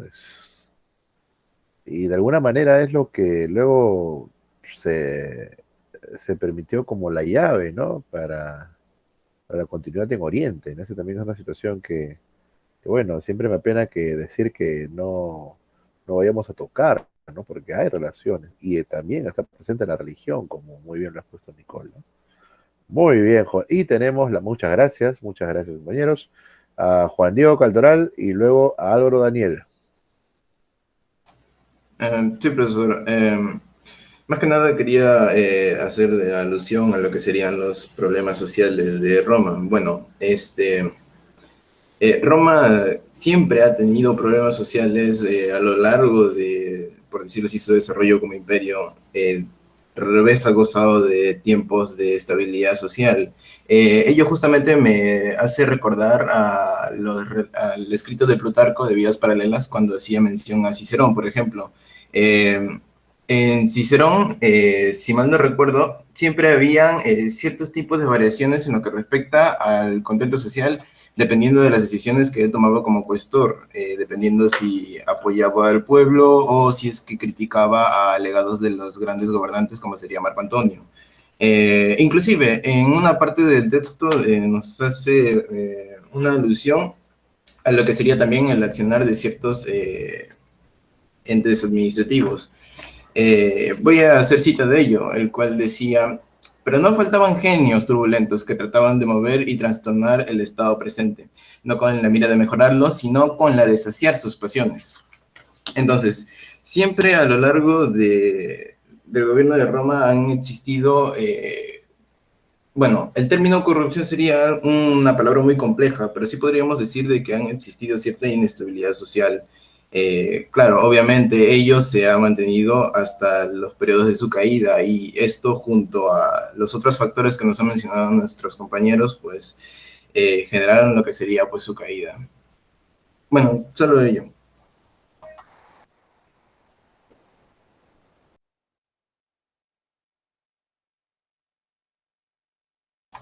Profesor Zúñiga. Perdón, disculpe. Muy bien. ¿Alguna acotación, por favor? Creo que ha sido bastante puntual, bastante preciso, ¿no? Sí, Nicole, Fer o Ronald, adelante. Comentario, ¿sí? Porque ya solamente después de él tocaría la participación de Álvaro, ¿no? Y estaríamos cerrando. Adelante, por favor. Si alguien una respuesta, por favor, a su compañero, adelante. Bueno, sí, con respecto a mi compañero, lo que mencionó mi compañero, sí hubieron, claro, en un imperio donde mayormente, en primer lugar, recordemos que cuando uno piensa en la imagen de Roma, piensa en la legión, en su poderío bélico.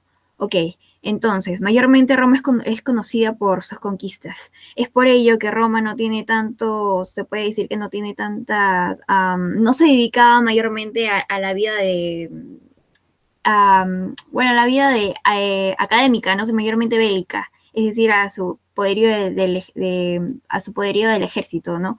Mayormente Roma era vista a través de sus conquistas, ¿no? Y se dedicaba a conquistar y, bueno, y a defender también, ¿no?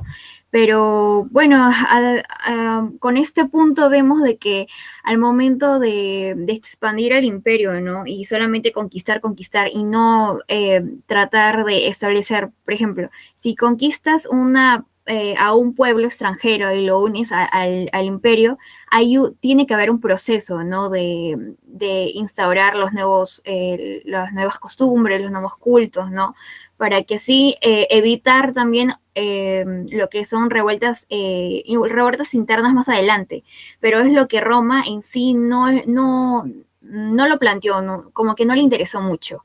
Se fue más por la parte de poderío bélico, bueno, como más poder militar yo tengo el poder de aplastar, ¿no? a las pequeñas rebeliones, pero no lo hicieron, bueno, no lo vieron de una forma pacífica de tratar de que estos pueblos conquistados o de las diversas disputas internas fueran aplacadas de diversas formas, ¿no? A través de una forma pacífica de establecer las diversas costumbres o, yo qué sé, diversos tratados internos para aplacar, ¿no? La ira de las revueltas, ¿no? Pero mayormente yo creo que Roma se centró en lo que es su poder bélico, ¿no? En lo que es su orgullo, al momento de que, bueno, con más poder tengo, puedo yo mandar lo que digo, ¿no? Establecer.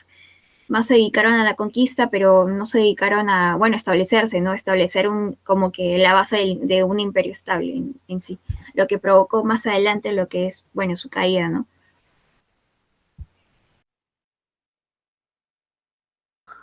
Ese sustento que ha hecho su compañera Fer es muy importante, ¿ah?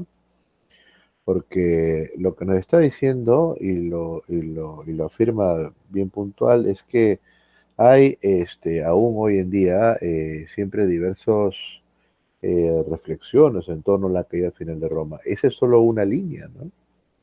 Y eso es muy importante de resaltar, ¿no?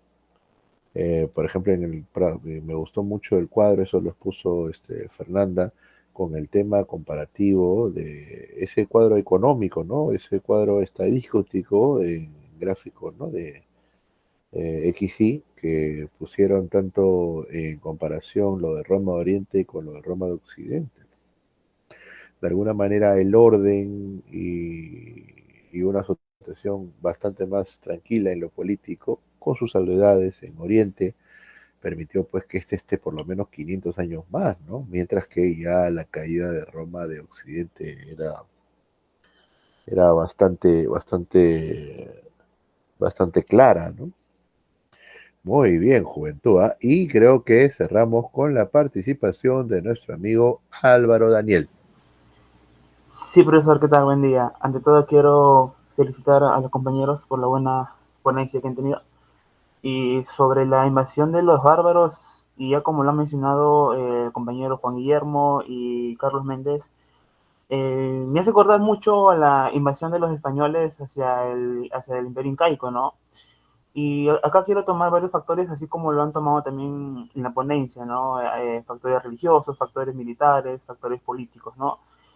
Claro, no se puede comparar el siglo XVI, que llegaron los españoles al Imperio Incaico, con el siglo V, que los bárbaros han invadido Roma, ¿no? Claro, que ya tuvieron sus antecedentes en el siglo III, ¿no? Llegando desde los límites de Roma y poco a poco acechando, ¿no?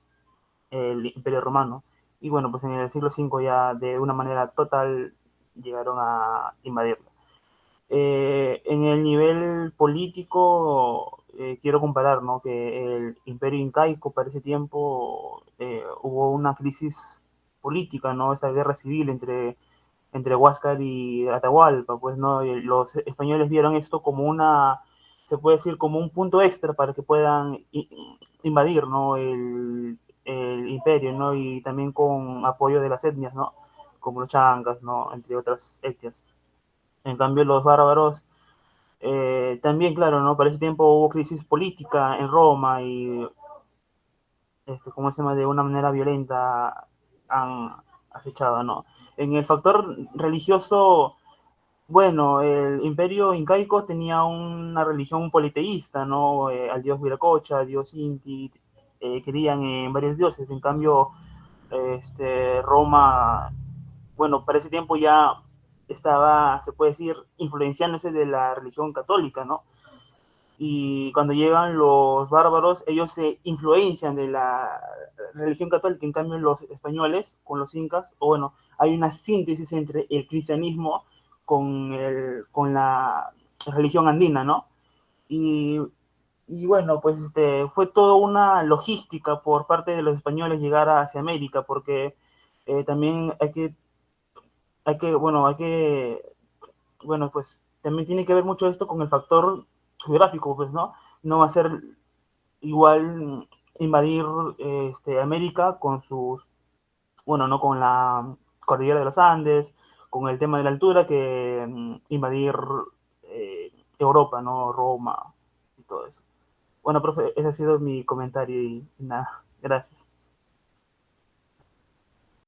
Muy bien, jóvenes. A ver, algún eje, ha hecho un eje comparativo con el tema de la conquista, ¿no? Como uno de los motivos de caída en el caso peruano, ¿sí? Algún comentario o orientación, por favor, que sería la última también. Sí, profesor, yo más o menos he trabajado esa parte. Bueno, acá el compañero, al igual que el primero que nos preguntó, hace una comparación, ¿no? Hace una extrapolación. Y bueno, con lo referente a la guerra civil que hubo en el Imperio Incaico, igual lo hubo, he mencionado, en el Imperio Romano, ¿no? A finales del siglo II, antes del imperio del emperador Cómodo. Es acá innegable que esta crisis haya abierto los ojos a los bárbaros para que puedan invadir a las provincias más cercanas de las que ellos estaban establecidos, ¿no? Totalmente distinto, como él lo ha mencionado, que los españoles tuvieron que venir todavía a América y ellos incluso ni sabían que estaban viniendo a América y no sabían que existía todo, que no, que existían los incas, ¿no? En cambio es diferente en Roma, puesto que la situación geográfica que estaba prácticamente a unos kilómetros. Y por ese lado creo que fue más factible la invasión, o sea, más rápida, fue más rápida la invasión bárbara hacia los romanos que la invasión española a los incas, ¿no? Además que tenemos que mencionar también que los incas se dejaron invadir, digamos, por un factor de divinidad, ¿no? Ya puesto que ellos creían que los españoles eran como que dioses y todo eso. En cambio, en Roma no fue así, ¿no? Ya que Roma no tenía esas creencias, ¿no? Ya estaban como que más avanzados en ese tema, ¿no? En ese aspecto religioso.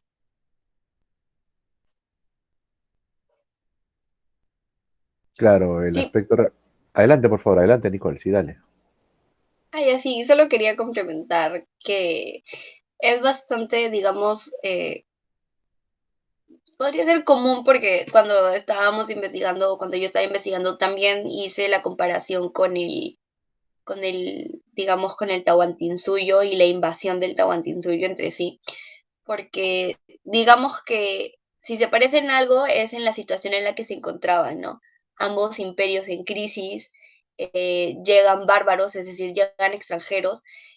Igualmente el imperio del Tahuantinsuyo se encontraba en constantes riñas contra otras etnias, y vamos a decirles así, en la linealidad romana, otras etnias bárbaras, ya que querían, digamos, o irrumpir en el imperio o defenderse a sí mismas, porque recordemos que el Tahuantinsuyo estaba en constante crecimiento, siempre buscaba expandirse. Entonces, igual cuando llegan digamos, los bárbaros al Tahuantinsuyo en este caso, se encuentran con una situación favorable para ellos, igualmente para Roma. A diferencia que, claro, como lo menciona mi compañero Alexis, es que los bárbaros ya venían desde ya hacía bastante tiempo queriendo ingresar en el imperio, es decir, ya conocían, digamos, el territorio, ya sabían a lo que se enfrentaban, a diferencia de los españoles que cuando llegan, en una encuentran esta situación favorable y pues la aprovechan de manera significativa, ¿no? Entonces, pero sí hay cierto punto de comparación en el hecho del cómo ingresan o el cómo logran vencer las estructuras de un imperio, ¿no? Y que es mediante la crisis. Normalmente los imperios logran ser vencidos por sus enemigos cuando se encuentran en crisis, porque se encuentran desestabilizados. Entonces es algo que les favoreció bastante a los bárbaros, como como ya se ha mencionado. Muy bien, ¿no? Claro, se necesitan una serie de crisis constantes, continuas, que evidencian, pues, el desangre, ¿no? Del imperio, ¿no? Y bueno, sí, estamos hablando de casi un siglo de decadencia, pérdida de territorio, inestabilidad política, en verdad, muy bien pensado como para reflexionar en torno a la caída de un imperio, ¿no? O sea, Norteamérica, sin lugar a dudas, es un imperio hoy en día, ¿no? Y va a caer algún momento, sí, pero eso no va a ser mañana, pues. Eso no va a ser ni en 10 años. Más, definitivamente. Profesor, Muy bien, ¿eh? Sí, dime, adelante. algo que me llamó mucho la atención, pero que no, digamos que no fue incluido porque no está del todo claro, es que hay algunas consideraciones actuales contemporáneas de ciertos autores, realmente me llamó la atención, que están siendo, o sea, que se están generando críticas o análisis de acuerdo al concepto de decadencia o caída del imperio. Es decir, y eso lo encontré en el artículo de Eduardo Pitillas, que es un español contemporáneo, que empezó a hablar si es que realmente el imperio entró en una barrera o una decadencia, si realmente perduró o se transformó, digamos, evolucionó, es decir, el imperio no cayó, sino que evolucionó con las diferentes invasiones bárbaras y, digamos, hubo una cierta síntesis, por lo que podría decirse que el imperio no decayó. Sin embargo, hay otros autores que todavía sostienen, digamos, el análisis de que sí hubo una decadencia y sí hubo una destrucción de un imperio frente a los factores que ya se han expuesto. Y debido justamente a que no hay una aclaración sobre este tema, porque he tratado de investigarlo, quería hacerle quizás esa pregunta si es que se sabe algo al respecto o si solamente son, digamos, especulaciones o ideas particulares de un autor, ¿no? Muy bien. Primero, decirte que Eduardo Pitillas no es cualquier autor. Eduardo Pitillas comenzó en la década entre el 2000 y 99. Yo creo que ya debe estar cerca de la jubilación. Describiendo sobre algo que le llamaba mucho la atención, el tema de las guerras, el tema de la lucha, la estructura de las legiones, o sea, muy atraído por las películas pues de la década de los 90 sobre Roma. Pero a partir de ahí, Pitillas es uno de los más respetados estudiosos, Eduardo Pitillas, el doctor Eduardo Pitillas, sobre la organización, desde la organización militar romana, sobre todo en la época del Alto Imperio y decadencia. O sea, a partir de la estructura y de la estructura social, a la interna de los militares, pues él nos da toda una propuesta renovadora de comprender la caída de Roma, ¿no? Pero desde el área de estudios que él propone. E inclusive ha escrito algunos artículos ya sobre la etapa medieval temprana, ¿no? Claro, con ese conocimiento que él tiene ya reconocido en torno en torno al siglo III y siglo IV romano, dio pie a que se analice y se estudie oportunamente también las pautas militares del temprano medioevo, ¿no? Así que Pitillas no es cualquiera. Y muy bien que lo hayan ustedes leído y repasado, ¿no? Para su ponencia. Y bueno, algo que podríamos agregar en forma de perspectiva particular, me quedo con la idea inicial, ¿no? De que ustedes han propuesto, que les puso Fer específicamente, ¿no? En el tema de que son distintos los factores que que se han circunscrito, que se han conjugado para poder comprender finalmente la hecatombe que significó en lo social, en lo político, la toma de la ciudad de Roma, ¿no? Seguramente nos faltan solo dos jóvenes, ¿no? Para las exposiciones. Nos falta Camila y ¿quién más? Profesor, ¿Sí? disculpe, antes de que reitere al otro grupo, hay una pregunta en el chat. Dale, por favor, no lo leí, Sí, disculpa, adelante. no es no hemos olvidado su pregunta, estamos atentos hasta las preguntas en el chat. Bueno, citando lo que mi compañero Joel Kevin Mosso Portas ha escrito en el chat, en referencia a las invasiones, ¿qué suceso romano fue la causal de que los germanos decidan que invadir Roma era la más factible que resistir a los bárbaros asiáticos, principalmente a los hunos? Bueno, según mi autor, se basa de que se puede decir un punto de llano de retorno, de enclave, es Adrianópolis, la batalla de Adrianópolis. Bueno, los otros grupos, al momento, o los otros diferentes grupos bárbaros que ya estaban cerca de tratar de invadir el imperio, bueno, de atacar el imperio romano occidente, vieron de que cuando este grupo venció a los romanos en la batalla de Adrianópolis, ya no era la legión, es decir, que ya no era un poderío militar, ¿no? Estable, sino que la invencible, se puede decir la invencible legión, era mortal, ¿no? Como que se podría vencer. Es así que los diferentes grupos que estaban a punto de ya entrar ya sea por Galia, por Hispania, hasta entrar a lo que es Britania y, bueno, también en lo que es Italia, ¿no? Invadieron, ¿no? Comenzaron a invadir de frente por el siglo V ya continuamente. Se puede decir que, bueno, contestando su pregunta directamente, se puede decir Adrianópolis. Eso también hizo de que, bueno, los bárbaros se enteraran de la crisis interna, ¿no? Por ejemplo, un caso que cito es que ellos aprovecharon la crisis interna al establecer también con sus invasiones a un emperador títere, ¿no? Eso fomentó también más caos interno. Entonces se puede decir que ellos aprovecharon aprovecharon las crisis y aprovecharon esta batalla, ¿no? Esta batalla de Adrianópolis que mayormente tuvo un significado simbólico, ¿no? Tanto para los romanos y también tanto para los bárbaros, ¿no? Los romanos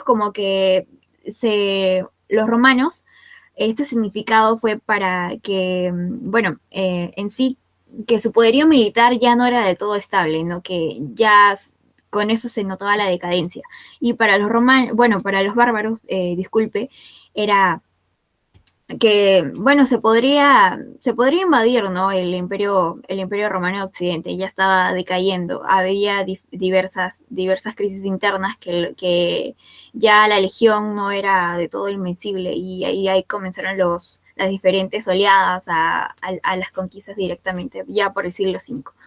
Bueno, eso sería la respuesta a su pregunta. Con eso acabamos. Sí, con eso acabamos, tal cual. Oh, no, disculpe, profe. Bueno, sí. Un comentario así de parte mía de después de la exposición. Quería decir que, bueno, vemos con nuestra exposición hemos hecho como que una línea también temporal, no sé si se han dado cuenta, de las diversas investigaciones, ¿no?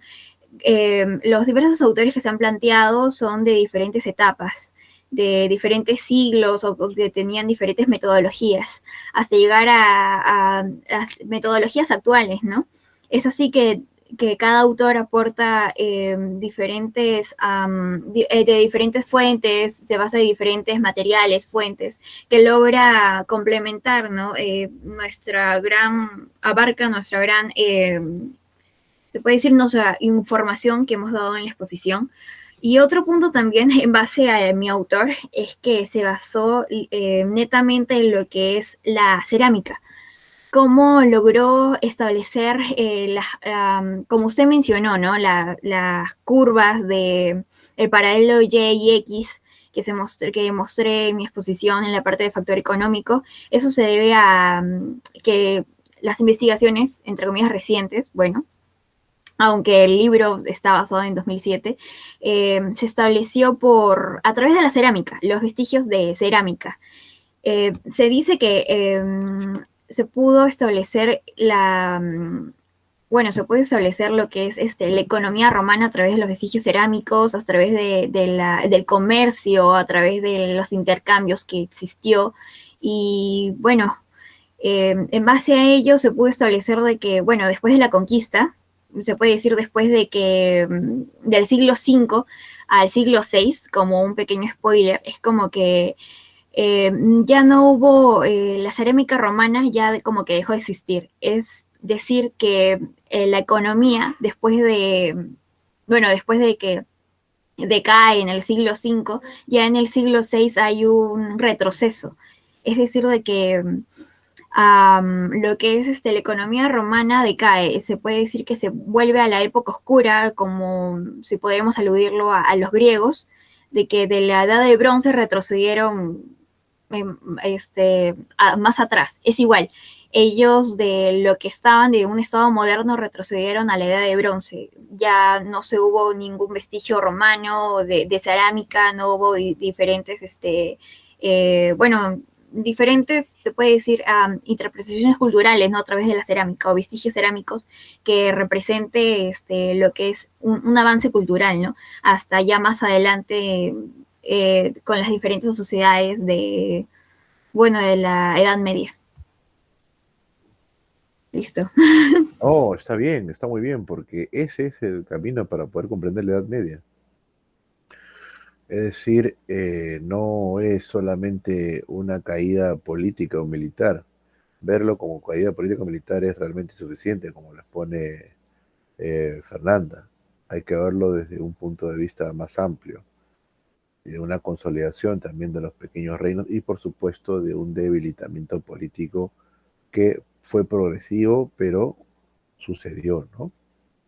Por ejemplo, a mí me llama mucho la atención el tema de la caída de las Galias, ¿no? Eso que tanto le había costado pues a Julio César, la caída de las Galias fue fiel casi hasta el final, ¿no? Y uno de sus prefectos aguantó como pudo el avance de los francos, ¿no? Al final reducidos a una pequeña ciudad amurallada, que al fin y al cabo va a ser tomada, ¿no? Casi heroico.